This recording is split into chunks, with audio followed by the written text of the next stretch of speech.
Bueno, buenas noches. Buenas noches. Buenas noches. ¿Qué tal? ¿Cómo están?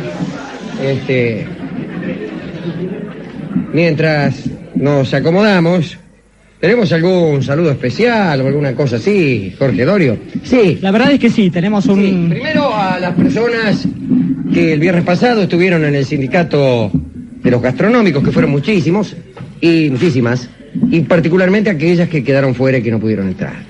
Había gente en el... Bueno, está bien. No, había gente en el salón propiamente dicho, después en el hall... Donde habían puesto una pantalla Los muchachos gigante. del sindicato tuvieron a bien instalar una pantalla y pues después quedó gente fuera. Y en términos de saludos especiales, el saludo especial de hoy es para el doctor Seixer, que no es otro que, pese a que, como su nombre lo indica, el radiólogo de mi hijo y para todo su equipo, que pese a dedicarse a esa noble tarea nos escuchan todas las noches. Así que bueno, muchas gracias. agradecimos el viernes a quienes pusieron la pantalla. La pantalla, sí, lo dijimos al aire. Ah, lo dijimos. Sí, lo dije. No saludamos a Ana Naón, ni a Sonia Rolón. Ni a Sonia Rolón, ni a María Laura Franco, que trabajó también en el radiocine, en un papel estelar ahí, y ni a nadie. No. Ni siquiera la gente de Café Cabral. Ni siquiera la gente, incluso nos fuimos. Sí. Bueno, ¿saben? Después nos fuimos y les dimos vuelta a la cara a todos los Muy bien, buenas ¿qué tal? noches. Sí. A otra cosa. ¿Cómo le fue? Son cosas mías y cosas así.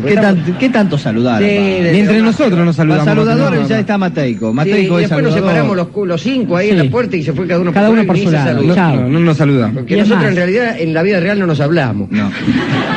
Estamos peleados todos. Adentro de la cancha sí. Acá sí. Hacemos como que nos tratamos de nos hacemos chistes. Todos simpáticos, pero... simpáticos, después no nos hablamos hace mucho. Yo con Dorio estoy peleado hace 10 años. 12. Yo desde antes de conocerlo estoy peleado con Rolón. A Rolón yo era paciente de él y un día me dijo no sé qué. Le quiso cobrar, ¿se acuerda? Que no sé cuándo. No, me dijo... ¿Qué rompimos? Dijo Me usted. dijo no sé qué, que yo tenía el complejo de Elías Alipi. Sí. Agarré y salí y no largué más. Está muy bien. A mí me enseñaba artes marciales también y me pegó un día y dejé de ir a esas clases. Y Ahí con hice de nuestra todo. productora también nos hablamos. De la productora, por favor, vamos al programa. Y un día que lo mandamos a cobrar un billete premiado y se lo cobró para él. Sí. Es cierto. Es cierto. Es cierto. Se lo quedó. No tenía nada, dijo. Bueno. Progresión. A Bueno, ver. espere que lo auspicio. Auspícieme mientras yo voy mirando los papeles. Auspician este programa Café Cabrales, que significa buen café. Existe un futuro mejor, solo hay que saber elegirlo. San José AFJP, su opción. Colram, sonido e iluminación, ¿Qué tal, efectos Raúl? especiales. Bartolomé Mitre 1680, teléfono 375-0269, Hola. fax 952-0310. Medicorp Argentina, el medicina privada todo mejor, nada parecido. Medicorp Argentina, 815-1277. Alejandro Dolina. Cuando hablamos del teatro en la época de Shakespeare y nos referimos o pensamos en el edificio en donde tenían lugar estas representaciones, finales del siglo XVI, principios del XVII. Primero no debemos pensar en un edificio. Era una especie de gallinero ahí. En 1598, la compañía donde trabajaba como actor William Shakespeare construye lo que se llamaba el Teatro del Globo. Posiblemente llamado así porque se dice que había en la puerta una especie de cartel en donde se veía a Atlas, Atlante, sosteniendo la esfera celeste. Y le pusieron el Teatro del Globo. Era, supongo yo, una especie de empalizada, quizá algunas sillas, aunque de hecho aquellos de los espectadores que tenían más posibilidades solían traer su propia silla para sentarse, y también su lacayo que le convidaba algunos dulces. Pienso en los amigos de la patria, Alejandro, y quizás tengan alguna memoria semejante, pensando en este tipo de armado, en los reñideros de gallos, digo que hubo, supo haber aquí, ¿no? Seguramente era muy parecido a un reñidero de gallo. Iba a decir un circo, pero carecía de toda lona. Claro. En principio era al aire libre. Y las características de ese teatro influyeron, aunque ahora no nos demos cuenta, en la parte artística. Influyeron en las obras que se escribían. ¿Y por qué? Algunos datos. El escenario, si así podemos llamarlo, el lugar donde tenía donde se verificaba la representación, carecía de toda escenografía. De modo tal que los autores ponían en boca de los actores detalles de la escenografía. Ya que no estaba, lo nombrábamos. Como la radio. Como la radio. Observa, oh Antonio, las calles de Venecia. Para saber que estábamos en Venecia porque no había una foto del Rialto pegada en... No había nada. Primer detalle. Segundo detalle, y esto se nota en Shakespeare, cuyas descripciones del lugar, en donde supone están, son muy considerables. Segundo detalle que influye en la obra. Todo muerto en el teatro de Shakespeare es llevado por soldados, por amigos, es decir, se lo llevan. Cuando en una obra moderna alguien se muere, en el primer acto baja el telón y en el segundo acto el muerto ya no está. Pero no había telón. Y entonces a los muertos había que sacarlos. Si no, ¿cómo hacían? Quedaba el tipo finado ahí. Molestando las otras. Moría en Alejandría. El segundo acto era, suponete, en Roma. Y estaba el finado. Mirá qué casualidad, decía la gente, claro. Otra cosa mucho peor sería ver al finado levantarse, sacudirse el polvo al fin del primer acto y tomársela. Entonces lo sacaban. Miren ustedes, chicos, los que tienen las obras de Shakespeare. Cada vez que muere uno, hay siempre una cohorte de soldados que ceremonialmente se lo llevan. O unos amigos, o lo que sea. O un enterrador. Que se cargan el muerto. Pero se lo tienen que cargar porque si no quedaba ahí. Y la otra cosa, cuya consecuencia ya hemos explicado muchas veces en el teatro, en este programa quiero decir, y cuya consecuencia máxima está en la obra que vamos a narrar, es que todos los papeles eran representados por hombres. No había actrices. Las Julietas no eran representadas por Ana Naón, ni por Marta Fernández, sino por señores. Debió ser algo digno de verse. Digno de verse. Y ahora viene, cuando yo me voy a referir, con ese pretexto, a una obra muy singular de Shakespeare, que es El Mercader de Venecia.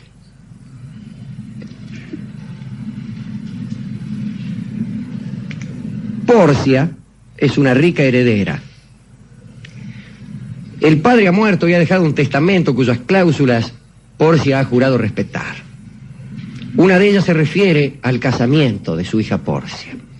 Y dice que todo pretendiente deberá ser puesto ante 3 cofres y deberá elegir uno de ellos y abrirlo. Solo en uno hay un retrato de Porcia. Aquel que abriere el cofre donde se guarda el retrato de Porcia estará en condiciones de casarse con ella. Los cofres son uno de oro que dice, tiene una leyenda en la tapa, que dice: quien me abra cumplirá todos sus anhelos. El segundo cofre es de plata y dice: quien me abriere...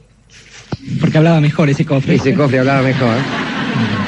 En realidad dice: quien me abra. ¿Para qué vamos a inventarle la plana a Shakespeare? Es cierto. Bueno. Quien me abriere, pues, obtendrá lo que merece. Y el tercer cofre era de plomo y decía: quien me abriere tendrá que dejarlo todo.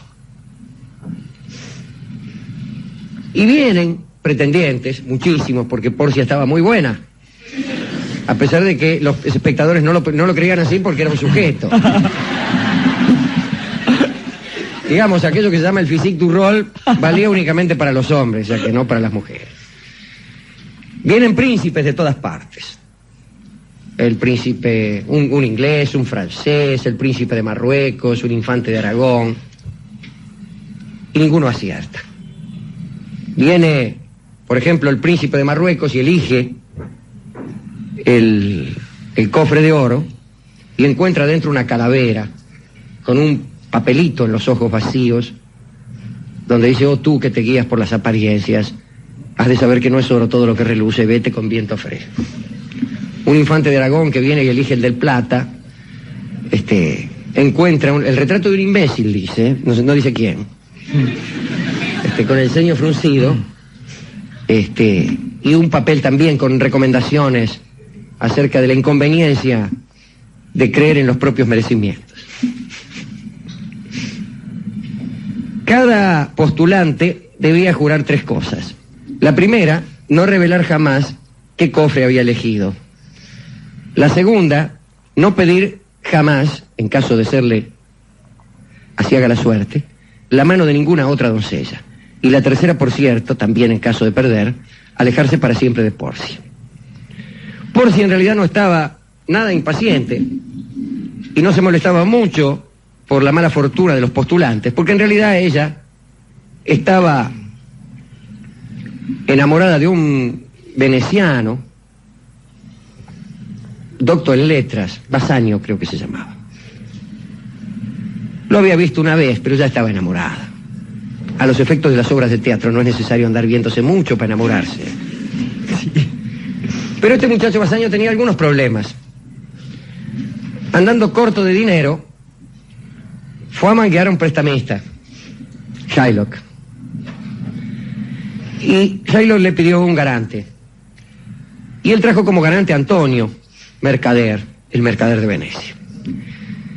Y se dio la infausta casualidad de que Shylock odiaba a Antonio, porque Antonio lo había escarnecido muchas veces. Algunas de ellas con razón. Y la verdad es que Antonio acostumbraba a prestar dinero sin interés. Y esto le había granjeado el odio del usurero Shylock. Y Shylock acepta prestarle los 3.000 ducados, que era la suma que necesitaba Bassanio. Pero dice, muy bien, yo quiero una garantía, y la garantía será esta. Si, cumplido el plazo que hemos de establecer, no se verifica el pago, yo podré cortar de Antonio, el garante, 1 libra exacta de su carne, del lugar que mejor me pareciere.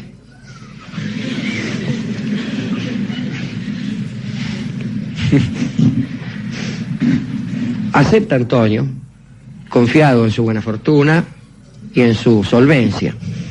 Y además porque es un poco compadrón. Así las cosas, Bassanio se presenta como postulante a casarse con Porcia y elige aquel cofre en cuya tapa dice: quien me abriere deberá arriesgarlo todo, porque sabía que el verdadero enamorado es el que todo arriesga. Y abre el cofre de plomo, quizá el menos prometedor desde el punto de vista del oropel. Y dentro de ese cofre está el retrato de Porcia, y queda entonces formalizada la promesa de matrimonio. Pero las cosas se complican, muchachos. Los barcos de Antonio, el garante, naufragan, se cumple el plazo y no puede pagar. Y Shylock concurre ante la justicia, ante el Dux, que es también juez de Venecia, y dice: bueno, muchachos, aquí no han podido pagar, y yo reclamo entonces la libra de carne que se me ha prometido por contrato. Se examinan los contratos, que fueron, por cierto, suscritos ante un escribano, está todo en orden, y de todos modos el Dux, que simpatiza con Antonio y no con Shylock, dice: pues voy a consultar a un letrado de Padua, el doctor Velario.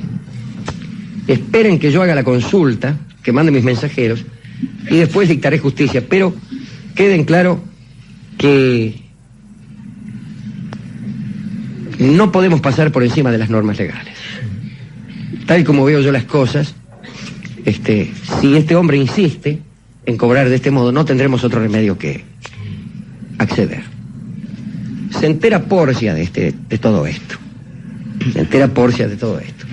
Y resuelve disfrazarse de hombre junto con Nerissa, que era su doncella, y hacerse pasar por enviados del doctor Velario de Padua, y traen unas cartas. Y entran al juzgado.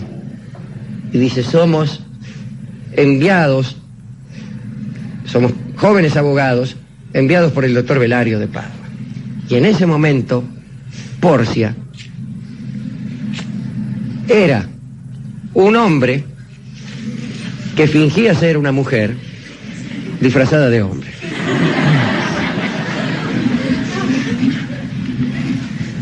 Pero muy bien, ya que nos metimos con el mercader, vamos a ver qué sucede. Y Porcia trae la supuesta carta de Belario, que dice, bueno,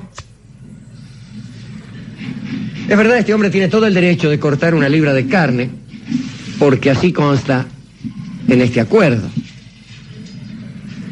Pero le habla a Shylock y le dice, Shylock, lo único que nos queda es tu clemencia. Y le dice algo impresionante. Algo impresionante. Si solo hubiera justicia, ninguno de nosotros se salvaría. Escuchen esto, queridos chicos. Escúchenlo los leguleyos que condenan a nuestros jugadores de fútbol.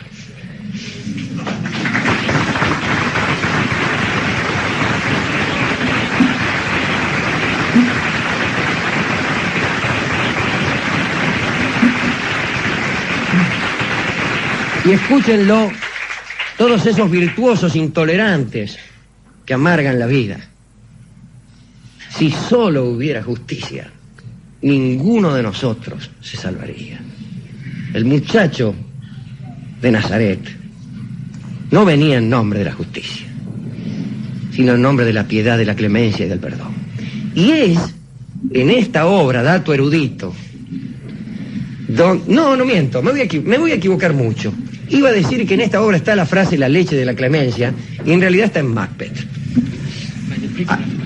A Macbeth le dice la mujer, cuando él no se atreve a cometer el crimen, tú fuiste amamantado con la leche de la clemencia. Muchos años después, un famoso político amante de las libertades dijo que ya se había acabado la leche de la clemencia para justificar algunos fusilamientos en nombre de la libertad. Asesinatos, sí. Bien. Pero convocado a la clemencia, el prestamista no accede. Y dice, no, yo quiero, porque odiaba a Antonio, quiero cobrarme con una libra de carne. Le ofrecieron la guita, entonces, no quiero la guita, quiero la libra de carne de Antonio. Y ya está afilando el cuchillo. Y entonces el juez le dice, muy bien. Antonio pone el pecho. No, sí, así fue. Era una libra, es decir, medio kilo, caramba. Tenía que ser exacta, ni más ni menos. Bien, y ya se preparaba a cortarlo, y entonces Porcia, fingiéndose el abogado enviado por Belario de Padua, dice, una sola cosa, Shylock. Tienes que cortar una libra de carne, pero ojo, que ni una sola gota de sangre se derrame. Porque solo te toca una libra de carne y ni una gota de sangre. Y si derramares una gota de sangre, te confiscaremos todos tus bienes. Echó sus cuentas el usurero allá entre sí y dijo, cedo. Todo termina bien. Se casa Porcia con el joven que había contraído la deuda. Se casa también Nerissa, la criada, con un ayudante del muchacho. Y se casa la hija de Shylock, Jessica, con un joven Lorenzo.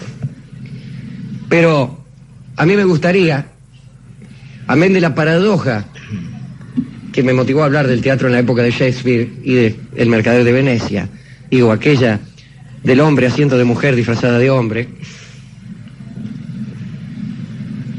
dedicar esta recordación a los piadosos y clementes. Y me acuerdo también de un episodio del Quijote en que se dice algo bastante parecido, y seguramente en un tiempo bastante parecido, porque habrá de saberse que Shakespeare y Cervantes fueron contemporáneos, como es que murieron el mismo día, aunque Usted desconfía de eso. Yo no desconfío de eso. Yo he venido a romper ese sueño, porque resulta que eran dos calendarios distintos, el de Inglaterra y el de España en ese momento. Ese 23 de abril. 23 de abril de 1616.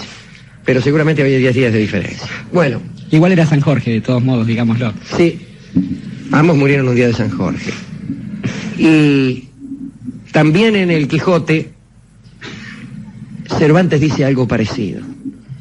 Que no es solo la justicia. Que no es solo la justicia.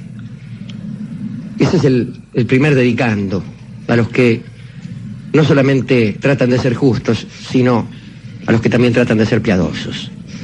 Y el otro, el que más tiene que ver con este programa, es dedicárselo al hombre que sabe que para conseguir el amor a veces hay caminos que no son de oro ni de plata, sino de plomo. Y que sabe que efectivamente un amor verdadero, un amor grande, exige que uno lo arriesgue todo. Los que acostumbran a amar de un modo conveniente y casi aconsejable, digo, el modo de amar que se recomienda en las revistas, suelen dejarse algunas fichas en el bolsillo cuando juegan. ¿A qué apostarme todo? Me dejo algunas fichas por si esto falla. ¿A qué apostar a un solo número? Podría jugar al 36, pero también al 4 y al 2 menos tal vez. Pero al que juega verdaderamente en serio al juego del amor, al apasionante juego del amor, no le interesa quedar habilitado para una mesita chica de frilos. Le interesa solo esa parada. Le interesa solo ganar esa bola, esa carta. Y si después no le quedan fichas para ninguna otra carta en su vida, lo dará por bien jugado. A esos también les quiero dedicar yo esta recordación. Y además de esos, Alejandro, si me permite, creo que hay una tercera categoría de la que no debemos olvidarnos. Pensaba en esta chica que se disfraza de abogado, en este actor disfrazado de chica que se disfraza de abogado, y pensaba en ese tipo de mujeres que, sometidas al juego del amor, porque es un juego que se hace necesariamente de a dos, también son capaces de apostar todo a candidatos que aparentemente desde un principio carecen de toda la fortuna necesaria para una buena candidata a casarse. Pensaba en nuestra amiga, la Delfina, que alguna vez apostó a un muchacho medio rebelde por ahí. Pensaba alguna actriz en ocasión de algún terremoto en San Juan que también decidió apostar. Hablaremos de la Delfina, ¿eh? ¿Cómo no? Digo, a esas mujeres que sometidas al juego del amor están a la altura de las circunstancias y que cuando piensan en la mirada de la sociedad sobre esas cosas solo sienten ganas de lanzar una risa loca, ¿no? Y entonces, para los piadosos, para los enamorados, para nuestro amigo, el bueno de William Shakespeare, este tanguito que tocan Salgal y de Lío, y que hubiera sonado bien en aquel Teatro del Globo, Risa Loca. Hablaremos de una herejía del siglo IV, es decir, una herejía temprana, pero en realidad las herejías tempranas son mucho más numerosas que las herejías tardías. Si usted quiere ser hereje, apúrese. antes de que vengan las consolidaciones. Bueno, en el siglo IV, Roma presentaba el siguiente aspecto: bárbaros presionando en las fronteras, decadencia interna y la victoria del cristianismo bajo el imperio de Constantino, que fue sin duda el acontecimiento más importante de ese siglo. Las costumbres, sin embargo, tardaron bastante en asimilar la estricta moral cristiana. Basta recordar que el mismo Constantino, venerado en los altares como santo en las primeras iglesias orientales, hizo en verdad asesinar a su hijo y a su mujer, la Fausta. Así que mirá vos. Constantino colocó la cruz en la bandera, reunió dos concilios, el primero fue el de Milán y el segundo el de Nicea. Allí, según nos cuenta el mismísimo Russell, se determinó para siempre la ortodoxia y lo herético pudo verse con mayor precisión, naturalmente. A fines del siglo IV, las autoridades del imperio y la iglesia, preocupadas porque persistían algunos ritos paganos, bueno, iniciaron unas feroces represiones contra los paganos. Cerraron los viejos templos, se prohibieron los viejos cultos y cualquier costumbre contraria a la nueva fe. Cuenta nuestro amigo Gibbon, aquel de la decadencia, que aquella represión produjo su mayor impacto en el terreno, y disculpen las señoras, de la actividad sexual.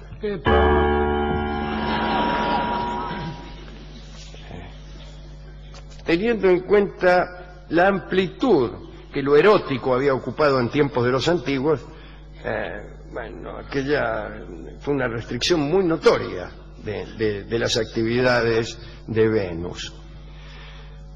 Y hay una historia que ilustra este asunto. La historia de Prisciliano. Prisciliano era cristiano, pero hereje porque sostenía en su prédica los beneficios de lo orgiástico. A mediados del siglo IV llegó a la Hispania romana un célebre predicador egipcio llamado Marcos. Que un egipcio llame Marcos es rarísimo. En realidad venía de la Galia gitánica, es decir, que no era egipcio sino gitano, pero entiéndase que gitano quería decir egipcio. ¿En serio? Claro, viene de egiptano y luego gitano, porque los gitanos decían ellos que venían todos de Egipto. ¿No escuchó nunca las canciones esas del Parecito Faraón? ¿Qué tiene que ver un faraón en una canción cantada por la chunga? Tiene que ver en que los gitanos decían descender de los faraones. La faraona, ¿por qué se llama la faraona? Porque venían de Egipto, o decían que venían de Egipto, pero no importa esto. Bueno, ¿y por qué le estoy diciendo esto? No lo sé. Bueno, Prisciliano fue en España un discípulo de aquel egipcio llamado Marcos, y también de una muchacha llamada Agaz, que venía con él. Y se habían formado una especie de secta, en cuyas reuniones, tengo que decirlo, se entregaban sin restricción a toda clase de placeres carnales. Señor. Sí, señor. A continuación, procederemos a entregarnos a toda clase de placeres carnales. Entregarse a placeres carnales, 1. Muy bien. Prisciliano era un muchacho de Galicia, un gallego finalmente, culto y seductor, de bella estampa y gran fortuna. Con el tiempo, Prisciliano, que iba cada tanto ahí a ver a esta pareja, resolvió formar su propia secta, que contaba ya desde el principio con numerosísimos adeptos. Predominaban las mujeres, sobre todo de familias ricas, bellas discípulas que empezaron sin tardanza a tomar parte activa en las reuniones.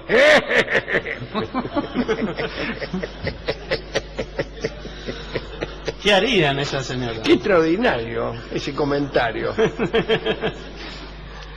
Decía Prisciliano: todo lo humano es obra del demonio. La salvación consiste en unirse a Dios por medio del beso, hasta fundirnos con la esencia divina, amor. Los ingredientes principales de las reuniones eran los llamados besos místicos, que duraban horas, y luego todo terminaba en la unión carnal. Señor. La unión carnal no es el sindicato de carniceros, sino otra cosa, ¿no?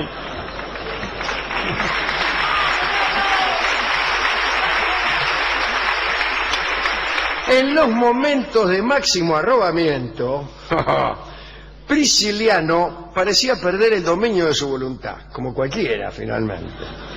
Se despojaba de sus vestidos y rezaba desnudo. La comunidad seguía electrizada los ademanes del maestro, y a lo largo de aquellas asambleas, Prisciliano exponía sus ideas en torno de la fe, con el matiz erótico que tanto agradaba a sus oyentes, y me imagino yo con algún grito o suspiro en medio de las consideraciones más áridas. El priscilianismo se difundió rápidamente por toda Hispania. Incluso varios obispos, entre ellos Instancio y Salviano, que más que obispos parecen payasos, ¿no? Por el nombre, no quiero decir.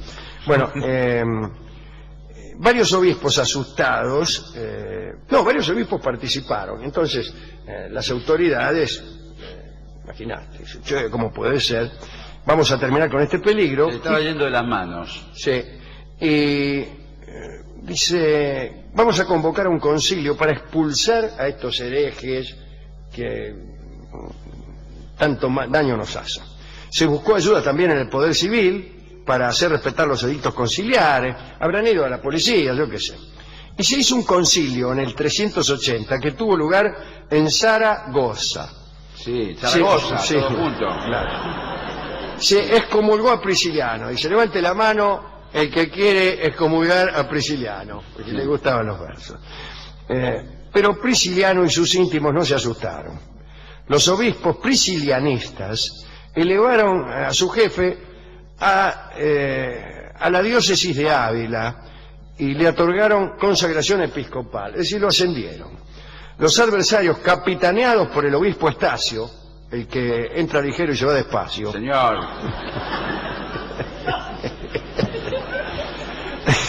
Hoy todos los comentarios son de ese tenor. Sí, claro. Esos eran chistes que se hacían en las orgías de Prisciliano. ¿No ves que todos tienen estos nombres? Prisciliano, Estacio, Salviano, Gargiulo. Bien. Entonces, bueno, le otorgaron los adversarios, capitaneados por Estacio, no toleraron semejante atropello a la fe y decretaron un destierro. Destiérrelo. Y mandaron a los soldados del distrito a desterrarlo. Lo destierran, Prisciliano abandonó el país, seguido de un séquito de bellas mujeres. Y qué lindo para bella mujer.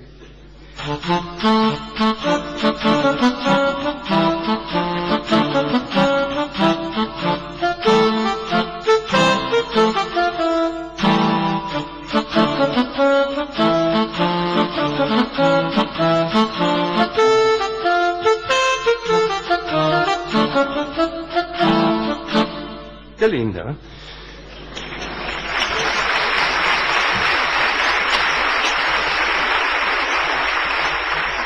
Bueno, se dirigieron, qué sé yo, a distintos lugares donde esperaban difundir sus doctrinas y su culto al amor. Llegaron a Burdeos, quisieron instalarse en la ciudad, pero el obispo se los prohibió. Rajen de acá.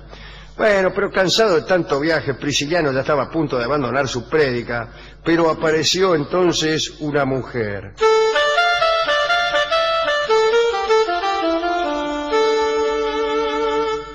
Se llamaba Eucrosia.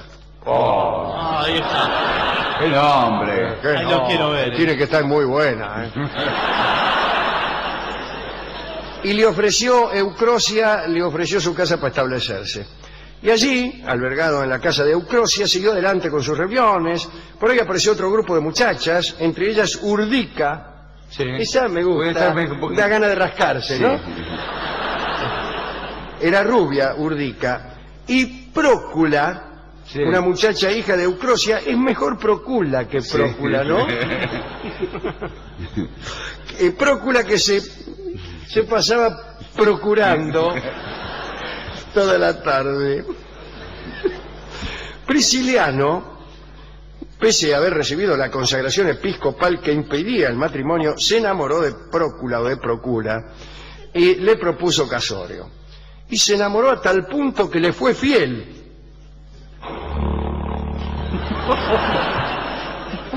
Pero pronto surgió un problema. Prócula quedó embarazada. Pero como hacían orgías toda la semana, todos los del grupo se atribuían la paternidad y querían casarse con ella. Uy, qué difícil. Lamentablemente Prócula perdió a su hijo y en ese momento todos menos Prisciliano desistieron de casarse con ella porque era una deshonra compartir la vida con quien hubiera tenido tal percance. Lo cierto fue que tanto Prócula como su madre continuaron junto al maestro, a Prisciliano, con total devoción y entrega. Muy bien. Un día Prisciliano pensó que no debían quedarse allí y se fue a Roma para tratar con las autoridades papales. Y el papa era el español Damaso, que también seguimos con los nombres. Sí. Prisciliano pensó que como era de sus tierras, porque era español Damaso, encontraría sus prédicas favorables. Allí marcharon a Roma con todo el séquito. Prisciliano pidió entrevista con el Papa. Me dice, anóteme que quiero ver al Papa, pero fue en vano. El Papa no lo recibió y Damaso se aferró a las decisiones del Concilio de Zaragoza, aunque se abstuvo de encarcelarlo por hereje, pero le recomendó irse. Le dijo, mire, le mandó decir, ni siquiera lo recibió, dígale que se las tomen porque acá les va a ir mal. Se fueron a Milán, que era por esos tiempos capital del Imperio Romano de Occidente. Allí estaba Ambrosio, después San Ambrosio, ¿se acuerda? El obispo de Milán, aquel que fue maestro de San Agustín, Ambrosio, ¿no? Los priscilianistas pidieron hablar con él, pero Ambrosio no lo recibió, le cerró las puertas. Los muchachos no se desanimaron, algunos tenían plata, usaron el oro en su favor, llenaron de regalos al ministro macedonio, que era muy llegado al emperador Graciano. Sí. Y bueno, y Macedonio, este ministro, se convirtió en protector de la secta, en contra del impuesto por el Papa, pero era amigo del emperador. Se hizo público un edicto imperial que decretaba devolver a los priscilianistas los honores y derechos. Prisciliano volvió a España, y bueno, la secta se instaló triunfalmente. Una orgía detrás de la otra. Él no sabe lo que era aquello. Señor! Que viva esto, viva aquello. Pero no duró mucho. Cambio político que terminó con Prisciliano. Era la primavera del 383, las legiones de la Britania se sublevaron, proclamaron emperador a su general Clemente Máximo.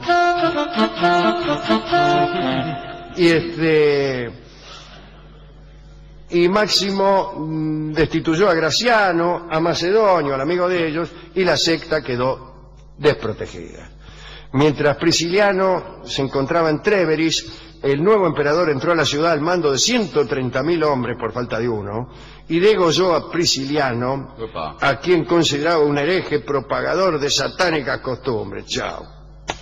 Y se terminó. Se terminó. ¿Y ahí termina la historia? Y termina hasta ahí. Sí, termina con la muerte del Termina con la muerte protagonista. que quiere, que siga. Y por ahí había dejado su No, impronta, lo su lugar. liquidaron a todos. Estaba de lindo. Pero no, nunca falta un buen corneta. Qué cosa, ¿no? A mí me gustaría dedicárselo a Prisciliano y a ese beso místico, a ese beso duradero. Yo creo que el beso, sobre todo el primero, fíjese, viene a ser una especie de trámite leguleyo.